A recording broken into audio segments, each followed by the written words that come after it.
Welcome है आप लोग का एजुकेशन 7.0 में। तो आज हम लोग पढ़ेंगे इनिंडो। इनिंडो एक ऐसे स्टेटमेंट को कहा जाता है जिसके ज़रिए आप किसी इंसान के बारे में अच्छे तो बात कहते हैं, लेकिन साथ ही साथ उसके रेपुटेशन को ख़राब करने वाला बात भी उसमें कहा जाता है। फॉर एग्ज़ाम्पल समझिए एक जॉन नाम का लड़का है, उसने मुझसे 5,000 रुपये लिया। ठीक है, 5,000 लिया। मैंने कुछ लोगों को कहा कि जॉन एक अच्छा लड़का है, उसने मुझसे 5,000 लिया था और मुझे वापस कर दिया। इन बाद में मैं उसी टाइम और एक स्टेटमेंट कहा कि लेकिन वो क्या है, वो एक इर्रिस्पॉन्सिबल लड़का है, मतलब फाइनेंशियल तौर पर वो गैर जिम्मेदार इंसान है। तो देखिए पहले बार में तो मैंने उसका तारीफ़ किया कि वो अच्छा लड़का, मेरा पैसा वापस कर दिया। इन दूसरा क्या बोला, वो गैर जिम्मेदार बोल के उसके रेपुटेशन के ऊपर मैंने सवाल उठा दिया।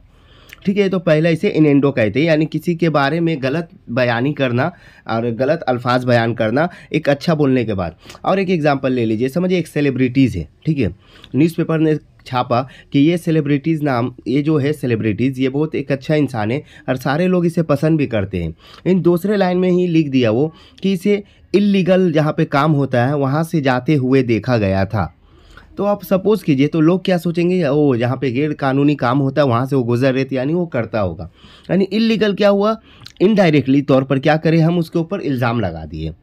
तो उसे कहा जाता है इन्यूंडो, लॉ ऑफ टोर्ट्स में। अगर ऐसा कोई करता है तो आप इसके खिलाफ़ कंप्लेन कर सकते हैं और साथ ही साथ इससे कंपनसेशन भी हम लोग ले सकते हैं। तो चलिए और एक एग्जांपल, लास्ट एग्जांपल देते हैं, उसके बाद हम लोग पढ़ने को। समझिए एक ऑफिस है, उसमें एक कुछ सामान चोरी हो गया। ठीक है, कुछ सामान चोरी हो गया, वहाँ पे 10 लड़का था। उसमें एक लड़का था जिसका नाम था रमेश। ठीक है, रमेश नाम का लड़का था। अब उसमें कहा गया कि सब चोरी हो गया, सबका ऊपर शक कर रहा है, लेकिन एक ने कहा कि रमेश एक अच्छा लड़का है लेकिन वो चोरी नहीं कर सकता है। ठीक है, और फिर बाद में दूसरा स्टेटमेंट किसी और के सामने कहा लेकिन रमेश वहाँ पे मौजूद है जहाँ पे चोरी हुआ है। तो देखिए इनडायरेक्टली क्या हुआ, रमेश के ऊपर इल्ज़ाम लगाया जा रहा है कि वो चोरी किया है। तो इसको मतलब उसके रेपुटेशन को ख़राब करने की कोशिश गई और दूसरे के सामने उसकी इज़्ज़त को ख़राब करने की कोशिश की गई। उसे हम लोग इन्यूंडो बोलते हैं। तो चलिए आप पढ़ते हैं और बेहतर तरीके से समझेंगे। देखिए इन टोर्ट लॉ में इन्यूंडो refers to indirect or implied statement that suggested something defamatory about a person without explicitly saying it. यानी टोर्ट लॉ में क्या है, इन्यूंडो एक ऐसे स्टेटमेंट को कहा जाता है, एक ऐसे सेंटेंस को कहा जाता है जो किसी के बारे में एक गलत अल्फाज या किसी के ऊपर इल्ज़ाम लगाने की बात की गई हो इनडायरेक्टली तौर पर, अनलाइक डायरेक्ट डिफामेशन। देखिए डिफामेशन मैंने पहले पढ़ा चुका है। डिफामेशन का मतलब होता है किसी के ऊपर इल्ज़ाम लगाना, किसी के ऊपर झूठा इल्ज़ाम लगाना। ठीक है, किसी की रेपुटेशन ख़राब करना। लेकिन इसमें क्या हो, डायरेक्ट बोला जाता है, डायरेक्ट इल्ज़ाम लगाए जाते हैं, लेकिन ये डिफामेशन की तरह नहीं, इसमें इनडायरेक्ट इल्ज़ाम लगाया जा रहा। Innuendo relies on the hidden meaning in insinuation or context the could harm someone's reputation when understood by those familiar with the circumstances. तो इसमें डिफामेशन का इनिंडो क्या है, एक छुपा हुआ मीनिंग होता है, एक छुपा हुआ स्टेटमेंट होता है किसी के बारे में गलत कहने वाला, जिसको इनडायरेक्टली तो बोला जाता है लेकिन वहाँ पे रहने वाले लोग समझ जाते हो किसके बारे में कहा जा रहा, इसको हम इनिंडो कहते हैं। चलिए अब एग्जाम्पल देखते हैं। इनिंडो देखिए 2 हिस्सा में बटा हुआ होता है। पहला क्या कि पहला एग्जाम्पल अगर हम दें डायरेक्ट इनिंडो, डायरेक्ट कैसे होता है, if someone says he has finally paid back the money he owed। ठीक है, कहा एक ने कि उसने मेरा पैसा वापस कर दिया जो मुझसे लिया था। In it might imply that the person was debtor और फाइनेंशियल इरिस्पॉन्सिबल। लेकिन दूसरा सेंटेंस के साथ में क्या कहा कि वो क्या है, वो एक कर्ज लेने वाला इंसान है और वो गैर जिम्मेदार है पैसा को लेकर। तो देखिए शुरू में तो कहा कि उसने मुझे पैसा वापस कर दे, उसके लिए अच्छा स्टेटमेंट था। इन बाद में क्या कह दिया कि नहीं, वो क्या किया है कि वो गैर जिम्मेदार इंसान है। तो गैर जिम्मेदार इंसान उसके ऊपर लगा दिया कि उसको बोलते हैं इन्वेशन। ठीक है, उसके बाद क्या है, इनिंडो बोलते हैं। उसके बाद है फॉल्स स्टेट इनिंडो। फॉल्स इनिंडो क्या है, newspaper published that a person visited a particular street knowing for the illegal activities, indirectly implying they were involved in those activities।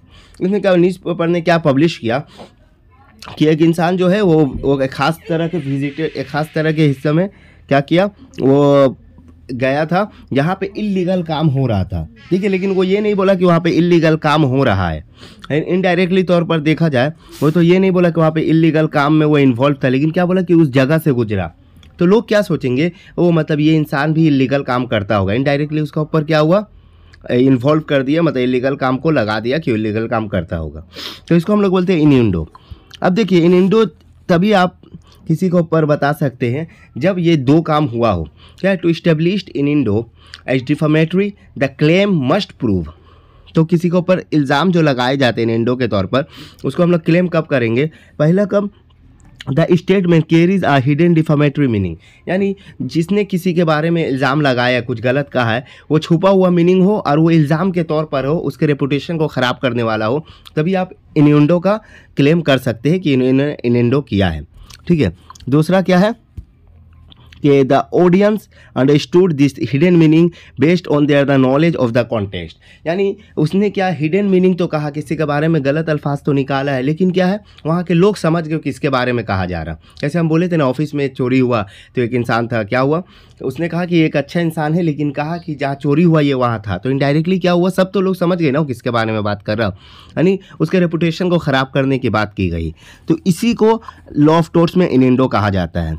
तो देखिए, इनिंडो समझने से पहले आप डिफामेशन समझ लीजिएगा, जिसमें डायरेक्ट इल्ज़ाम लगाया जाता है, जिसको मानहानि का केस भी कहा जाता है। अगर किसी के बारे में कोई गलत या नाम खराब करके बोला तो वो समझ जाइएगा। उसके बाद ही आप इनिंडो और बेहतर तरीके से समझिएगा कि दोनों में फ़र्क क्या होता है, क्योंकि दोनों का क्वेश्चन कभी कभी साथ में आता है और डिफामेशन पहले समझा जाता है, उसके बाद इनिंडो।